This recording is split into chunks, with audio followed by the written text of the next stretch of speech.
다 같이 찬양하심으로 금요 기도회 시작하겠습니다.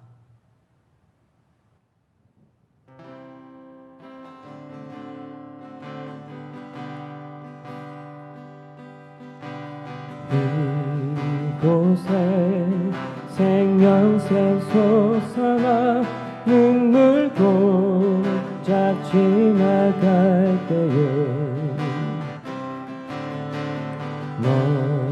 너잖아 열매 맺히고 웃음소리 넘쳐나리라. 꽃들도 구름도 바람도 넓은 바다도 찬양하나 찬양하나 예수를. 하늘을 울리며 노래해 나의 영혼아 은혜의 주 은혜의 주 은혜의 주. 그날에 하늘이 열리고 모든 이가 보게 되리라. 마침내 꽃들이 피고 영광의 주가 오시리라. 꽃들도 구름도 바람도 넓은 바다도 찬양하나 찬양하나 예수를.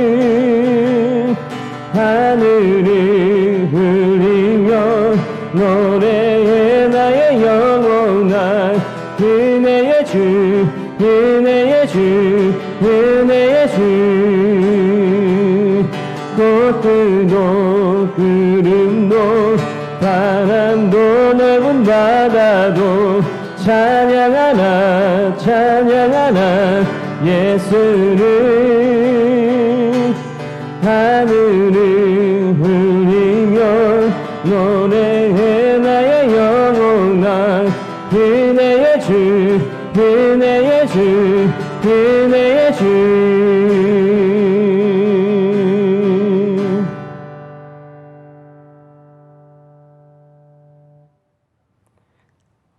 오늘 우리에게 주시는 하나님 말씀은 민수기 12장 1절에서 13절까지 말씀입니다. 민수기 12장 1절에서 13절까지 말씀입니다. 모세가 구스 여자를 취하였더니 그 구스 여자를 취하였으므로 미리암과 아론이 모세를 비방하니라. 그들이 이르되 여호와께서 모세와만 말씀하셨느냐 우리와도 말씀하지 아니하셨느냐 하매 여호와께서 이 말을 들으셨더라. 이 사람 모세는 온유함이 지면의 모든 사람보다 더하더라. 여호와께서 갑자기 모세와 아론과 미리암에게 이르시되 너희 세 사람은 회막으로 나아오라 하시니 그 세 사람이 나아가매 여호와께서 구름 기둥 가운데로부터 강림하사 장막문에 서시고 아론과 미리암을 부르시는지라. 그 두 사람이 나아가매 이르시되 내 말을 들으라. 너희 중에 선지자가 있으면 나 여호와가 환상으로 나를 그에게 알리기도 하고 꿈으로 그와 말하기도 하거니와 내 종 모세와는 그렇지 아니하니 그는 내 온 집에 충성함이라. 그와는 내가 대면하여 명백히 말하고 은밀한 말로 하지 아니하며 그는 또 여호와의 형상을 보거늘 너희가 어찌하여 내 종 모세 비방하기를 두려워하지 아니하느냐. 여호와께서 그들을 향하여 진노하시고 떠나시매 구름이 장막 위에서 떠나갔고 미리암은 나병에 걸려 눈과 같더라. 아론이 미리암을 본즉 나병에 걸렸는지라. 아론이 이에 모세에게 이르되 슬프도다 내 주여 우리가 어리석은 일을 하여 죄를 지었으나 청하건대 그 벌을 우리에게 돌리지 마소서. 그가 살이 반이나 썩어 모태로부터 죽어서 나온 자 같이 되지 않게 하소서. 모세가 여호와께 부르짖어 이르되 하나님이여 원하건대 그를 고쳐 주옵소서. 아멘.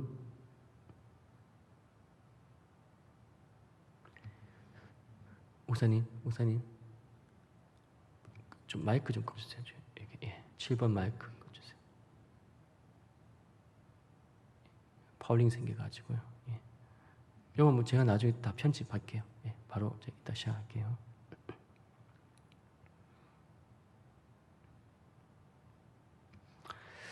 우리가 집에서 물을 마실 때 수돗물을 그대로 마시는 경우는 없을 겁니다.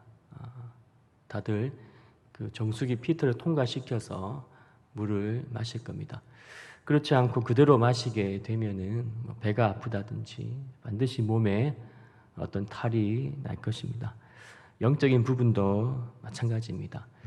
우리 속에 있는 어떤 감정과 어떤 그런 생각들을 그대로 다 쏟아내기보다는 기도라는 필터를 통과시켜서 그렇게 말하고 행동할 때 그것이 하나님께서 기뻐하시는 일들이 될 수 있다는 겁니다. 우리에게는 이런 지혜가 필요합니다. 오늘 말씀 1절 말씀을 보시면은 모세가 구스 여자를 취하였더니 그 구스 여자를 취하였으므로 미리암과 아론이 모세를 비방하니라.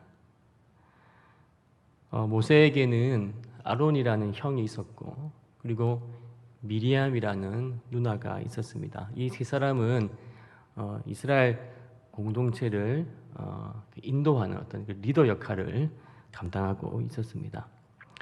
그런데 이 미리암과 아론은 모세에 대한 어떤 시기심과 질투심을 가지고 있었던 것 같습니다.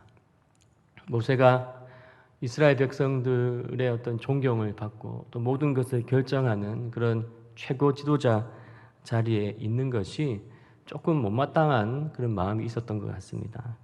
자기들도 그 위치에 서고 싶은 그런 마음이 있었습니다. 그러다가 이들에게 기회가 왔는데 모세가 구스 여인을 취하는 그런 일이 생겼습니다. 그때 당시에는 일부 다처제가 조금 문화적으로 받아들여지는 부분이 있었기 때문에 물론 뭐 좋은 일은 아니지만 하나님께서 그때 그 시대 문화에 어떤 그 허용하는 어떤 그런 부분들이 있었던 것 같습니다. 그래서 모세가 이 구스 여인을 취하였는데 구스는 지금의 어떤 이디오피아 지역이라고 생각하면 될 것 같습니다. 그런데 이스라엘 백성들에게 있어서 이방 여인과 결혼하는 것에 대한 어떤 안 좋은 시각들이 좀 있었거든요. 그래서 이 미리암과 아론이 사람들 앞에서 모세를 그 문제를 가지고 모세에 대해서 비방하기 시작했습니다. 그러면서 꺼내는 이야기가 뭐냐면 여호와께서 모세와만 말씀하셨느냐 우리와도 말씀하지 아니하셨느냐 모세가 뭐 특별한 존재가 아니다. 하나님 우리에게도 말씀하시고 하나님 우리도 사랑하시고 그럴듯한 말을 하죠. 그러니까 모세가 뭐 특별한 존재가 아니라 우리도 동등한 입장이다. 그런 이제 얘기를 하기 시작했습니다. 그랬을 때 모세가 거기에 대응하고 반박하고 그런 것이 아니라 이제 입을 꼭 닫고 가만히 있게 됩니다. 3절 말씀 보시면은 이 사람 모세는 온유함이 지면의 모든 사람보다 더하더라.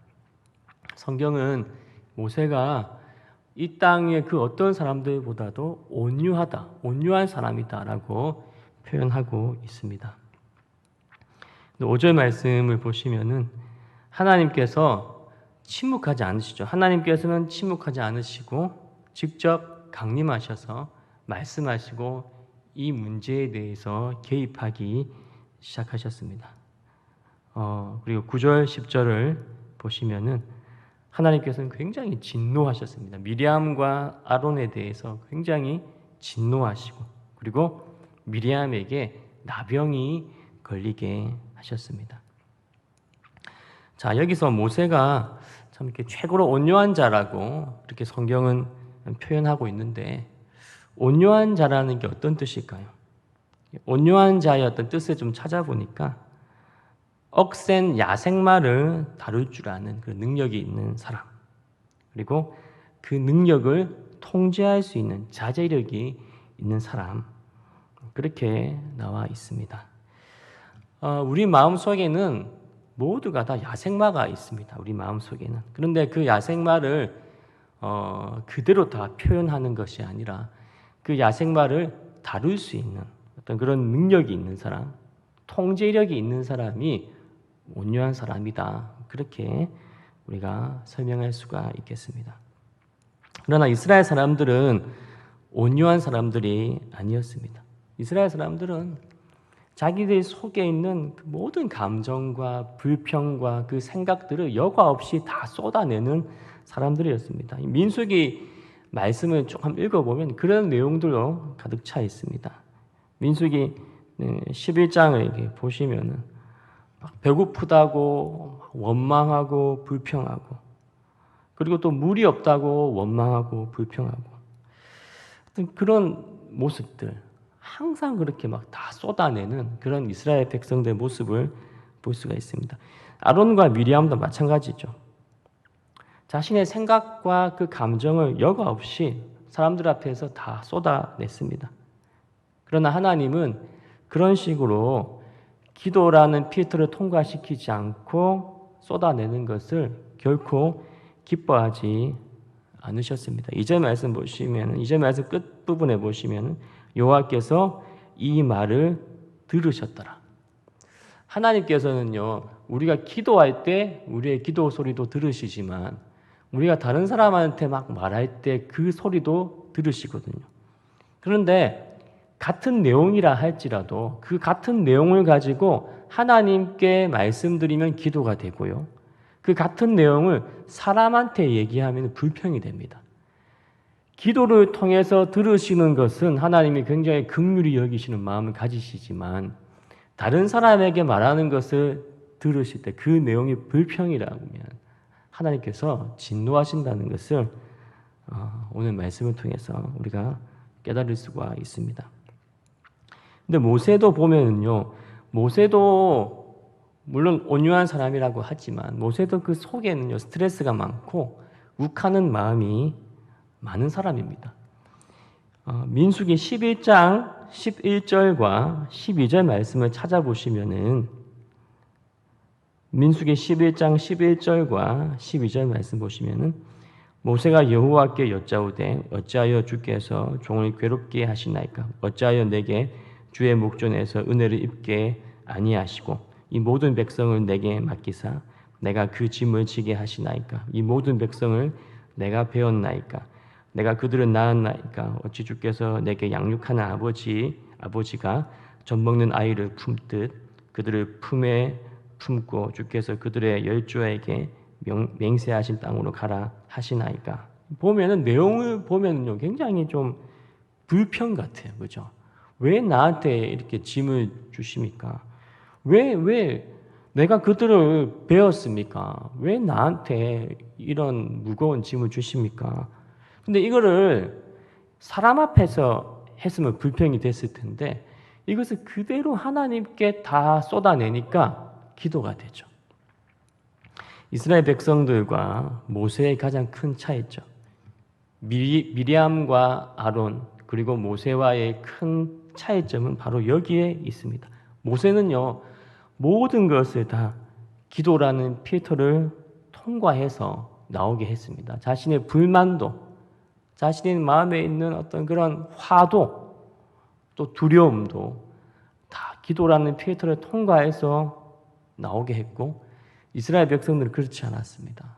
그냥 다 쏟아냈습니다. 자기 속에 있는 것을 다 그냥 쏟아냈습니다. 그래서 모세가 온유한 사람이 된 것입니다. 모세가 태어나면서부터 온유한 사람이 된 것이 아닙니다. 모든 사람들의 마음속에는 다 야생마가 있습니다. 다 있어요. 그런데 차이점은 무엇이냐면 기도라는 필터를 설치를 했냐, 장착을 했냐 안 했냐의 차이점이죠. 이게 가장 큰 근본적인 차이점입니다. 모세도 보면은 젊었을 때 이집트 왕자 시절에는 그때는 기도라는 이 필터가 없었거든요. 그러니까 자기 속에 있는 것들이 여과 없이 다 나왔습니다. 이집트 왕자 시절에 이 이집트 애굽 사람이 자기 동포 히브리 사람을 괴롭히는 것을 보고 그냥 쳐서 죽이죠. 그래서 결론은 이 기도라는 필터를 통과하지 않았을 때 그 결론은 폭력이었고 살인이었습니다. 근데 모세가 자기 인생 가운데 결단을 하죠. 모든 것을 다 기도로 아뢰겠다. 더러운 물만 나오는 자신의 그 타락한 마음 가운데 이 기도라는 필터를 온전히 설치를 한 것입니다. 아론과 미리암이 그렇게 막 자기를 비방했을 때 자기도 할 말이 많았겠죠. 그러나 그것을 다 먼저 하나님께 기도로 아뢰었던 것입니다. 항상 모세는 이 기도라는 필터를 통과해서 그 모든 말과 행동이 나왔기 때문에 모세가 지면에 있는 모든 사람들보다 더 온유한 사람이다라고 그렇게 평가를 받은 것입니다. 그래서 우리도 어떤 말을 쏟아내기 전에 먼저 기도라는 필터를 우리가 먼저 통과시키는 것이 무엇보다도 중요합니다. 그렇게 하지 않고 그냥 바로 사람들 앞에 다 쏟아내게 되면은 그 사람만 듣는 것이 아니라 하나님도 그 소리를 들으신다는 겁니다. 민수기 14장 28절에 보면 그들에게 이르기를 여호와의 말씀에 내 삶을 두고 맹세하노라. 너희 말이 내 귀에 들린 대로 내가 너희에게 행하리니. 하나님께서는 내 귀에 들린 대로 너희에게 행하겠다. 그렇게 말씀하십니다. 그래서 우리가 하나님이 우리의 기도 소리도 들으시지만 우리가 사람들한테 하는 말도 다 들으신다는 것을 우리가 꼭 기억해야 되겠습니다. 민수기 13장에 보면은 이스라엘 백성들이 가나안 땅에 12명의 정탐꾼을 보냅니다. 그런데 여호수아와 갈렙을 제외한 10명의 정탐꾼은 그 땅에 대해서 사실은 정확하게 보고를 한 겁니다. 그 땅이 어떠한지를 그냥 팩트만 있는 그대로 다 보고를 했습니다. 그러나 그것이 팩트라 할지라도 기도의 필터를 통과시키지 않고 쏟아내는 그 말들에 대해서 하나님은 기뻐하지 않으셨고 굉장히 진노하셨다는 것입니다. 그래서 그것이 사실이라 할지라도 우리 어떤 사람에 대해서 평가하고 뭐 공동체에 대해서 교회에 대해서 평가하고 근데 그것이 사실이라 할지라도 그냥 쏟아내면 안 됩니다. 그게 아무리 팩트라 할지라도 그냥 쏟아내기보다는 먼저 기도라는 필터를 통과시켜서 기도하고 충분히 기도하고 그것을 말하는 게 굉장히 중요하고 그것을 하나님께서 기뻐하시고 그렇게 할 수 있는 사람이 바로 온유한 사람이다. 그러나 기도 없이 막 얘기하는 사람은 온유한 사람이 아니다. 그렇게 우리가 얘기할 수가 있겠습니다. 우리가 요즘에 이제 정치에 대한 이야기들을 많이들 합니다. 교회에서도 사적으로 친한 사람들끼리 막 정치에 대한 이야기를 충분히 할 수 있습니다. 그러나 공적인 자리에서는 안 하는 게 좋겠죠. 왜 그러냐면 이제 자꾸 이렇게 논쟁이 붙을 수가 있기 때문에 다들 생각이 틀리고 색깔이 틀리기 때문에 그렇습니다. 어쨌거나 정치에 대한 견해라 할지라도 그것조차도 우리는 기도라는 필터를 통과시켜야 되는 겁니다. 하나님께 묻고 기도하고 그래야지만 하나님이 우리에게 지혜도 주시고 분별력도 주시는 거겠죠. 그런데 기도하지 않고 다 그냥 쏟아내어 버리면은 결국은 야생마가 나오는 거거든요. 그게 정치적인 이야기를 할지라도 무엇이라도 어떤 주제라 할지라도 기도하지 않고 쏟아내는 이야기는 그 속에 야생마가 있거든요. 그럼 결국 부딪힐 수밖에 없고 논쟁할 수밖에 없는 것입니다. 예수님께서도 십자가 지시기 전에 겟세마네 동산에서 기도하실 때 이렇게 기도하십니다. 내 아버지여 만일 할만하시거든 이 잔을 내게서 지나가게 하옵소서. 그러나 나의 원대로 마시옵고 아버지의 원대로 하옵소서 하시고 예수님께서도 그 마음에 십자가를 지기 싫은 마음이 있으셨습니다. 그런데 그 마음을 어떻게 하죠? 기도라는 필터를 통과시킵니다. 다 하나님께 아뢰입니다. 그랬을 때 바로 그죠? 하나님의 뜻을 붙잡게 되죠. 나의 원대로 마시옵고 아버지의 원대로 하옵소서. 예수님은 이 기도의 이 필터가 확실하게 장착되어 있는 분이셨습니다. 예수님께 이러한 기도의 필터가 있었기 때문에 우리에게 구원의 길이 열린 겁니다. 여기서 만약에 예수님이 기도하지 않으셨고 그래서 십자가 지지 않으셨다면 우리에게 구원의 선물은 주어지지 않는 겁니다. 우리가 아무리 열심히 살아도 뭔 짓을 해도 우리는 무조건 지옥 갈 수밖에 없는 그런 인생을 살게 되었을 것입니다. 마태복음 11장 29절 말씀에 예수님께서 이렇게 말씀하시죠. 나는 마음이 온유하고 겸손하니 나의 멍에를 메고 내게 배우라. 그리하면 너희 마음이 쉼을 얻으리니. 예수님은 이 기도라는 필터가 확실하게 있는 진정으로 온유한 분이셨습니다. 자, 하나님께서는 왜 이렇게 모세에 대해서는 특별 대우를 하셨을까요? 민수기 12장 8절 말씀에 보시면은 그와는 내가 대면하여 명백히 말하고 은밀한 말로 하지 아니하며 그는 또 여호와의 형상을 보고늘 너희가 어찌하여 내 종 모세 비방하기를 두려워하지 아니하느냐. 출애굽기 33장 11절에도 이렇게 말씀하십니다. 사람이 자기의 친구와 이야기함 같이 여호와께서는 모세와 대면하여 말씀하시며 하나님은 모세를 친구처럼 생각하시고 친구처럼 대하셨습니다. 왜 모세에게는 이렇게 특별 대우를 하셨을까요? 물론 이것은 일방적인 하나님의 은혜가 맞습니다. 그러나 우리가 이 모세의 태도도 간과해서는 안 됩니다. 모세도 하나님을 친구처럼 대한 것입니다. 모든 것을 다 하나님께 말씀드리는 거죠. 친구는 모든 것을 다 나누지 않습니까? 그죠? 진짜 진정한 친구는 모든 마음의 생각들과 모든 것을 다 공유하고 나누는 관계가 친구 관계이죠. 모세가 그랬다는 겁니다. 자기 마음에 있는 모든 것들을 사람에게 쏟아내는 것이 아니라 먼저 하나님께 다 아뢰는 그런 사람이었습니다. 모세가 하나님을 또 친구처럼 대했습니다. 친구 관계는요, 일방적이지 않습니다. 쌍방향이죠. 이게 바로 친구 관계인 것입니다. 우리도 그런 결단을 해야 됩니다. 하나님께서 나를 정말 친구처럼 대하기를 원하신다면 나 또한 하나님을 친구처럼 생각해서 사람에게 먼저 말하기보다 먼저 하나님께 기도로 나아가는 거죠. 그래서 기도는요, 단순히 행위의 문제가 아닙니다. 내가 하루에 기도를 30분 이상 하겠다, 1시간 이상 하겠다, 혹은 매주 기도회에 참석하겠다. 기도는요, 이런 개념을 훨씬 뛰어넘는 겁니다. 기도의 결단은 어떤 행위의 개념을 훨씬 뛰어넘는 것입니다. 기도는 구조 변경입니다. 기도는 내 인생의 구조 변경을 의미합니다. 우리의 마음에 이 기도라는 필터를 확실하게 설치하는 것입니다. 그래서 나의 모든 생각과 감정과 말이 그냥 쏟아지지 않게 하고 기도를 통과해서 나오게 하겠다라고 결단하는 거죠. 진짜 필터를 장착하는 겁니다. 모든 것을 다 기도를 통해서 하나님께 아뢰겠다. 모세가 그렇게 결단했고 모세가 그렇게 살았습니다. 그래서 이스라엘 백성들의 비방과 아론과 미리암의 비방 앞에서도 쏟아내지 않고 먼저 하나님 앞에 엎드린 것입니다. 그래서 이런 사람을 가리켜서 온유한 사람이라고 하는 것입니다.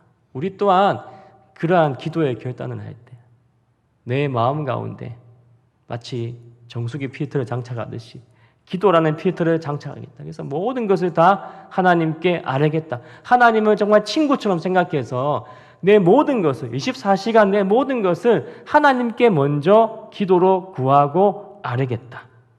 이런 사람을 온유한 사람이라고 하고 이런 사람을 예수님 닮은 사람이라고 말할 수가 있겠습니다. 마태복음 5장 5절 말씀 온유한 자는 복이 있나니 저희가 땅을 기업으로 받을 것이며 온유한 자가 결국 땅을 차지합니다. 온유한 자가 결국 승리합니다. 결국 땅을 차지하게 되시는 그래서 진정한 온유한 사람이 되어서 진정한 승리를 얻게 되시는 저와 여러분 되시길 주님의 이름으로 축복드립니다. 이 시간 같이 기도하겠습니다. 먼저 우리가 말씀을 붙잡고 기도했으면 좋겠습니다.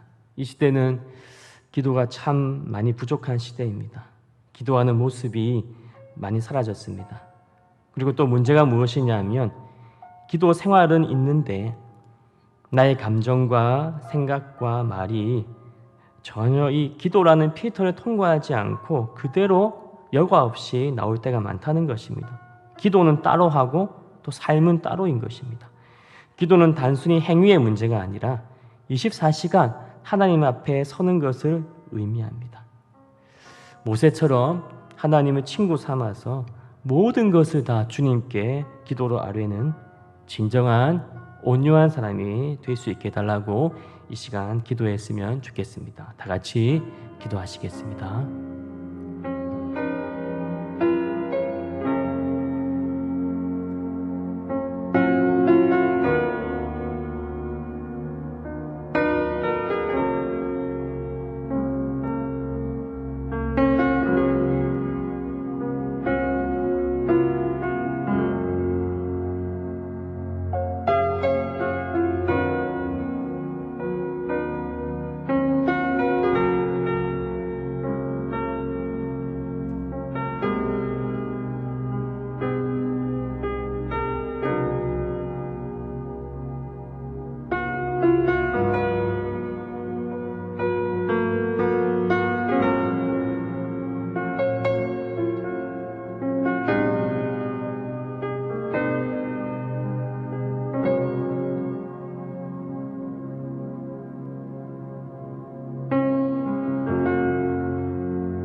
두 번째로 기도하실 것은 우리가 오랜 시간 온라인으로 예배를 드리기 때문에 영적으로 힘들어지는 성도님들이 있을 것입니다. 그래서 믿음이 흔들리지 않고 잘 지킬 수 있도록 기도해 주시고 애광의 모든 가족들이 이 예배가 현장 예배로 전환되었을 때 모두 다 하나님 앞에 예배의 자리로 나올 수 있도록 우리 애광의 이 모든 가족들의 마음을 붙잡아 주시옵소서. 이 기도 제목으로 다 같이 기도하시겠습니다. 기도하겠습니다.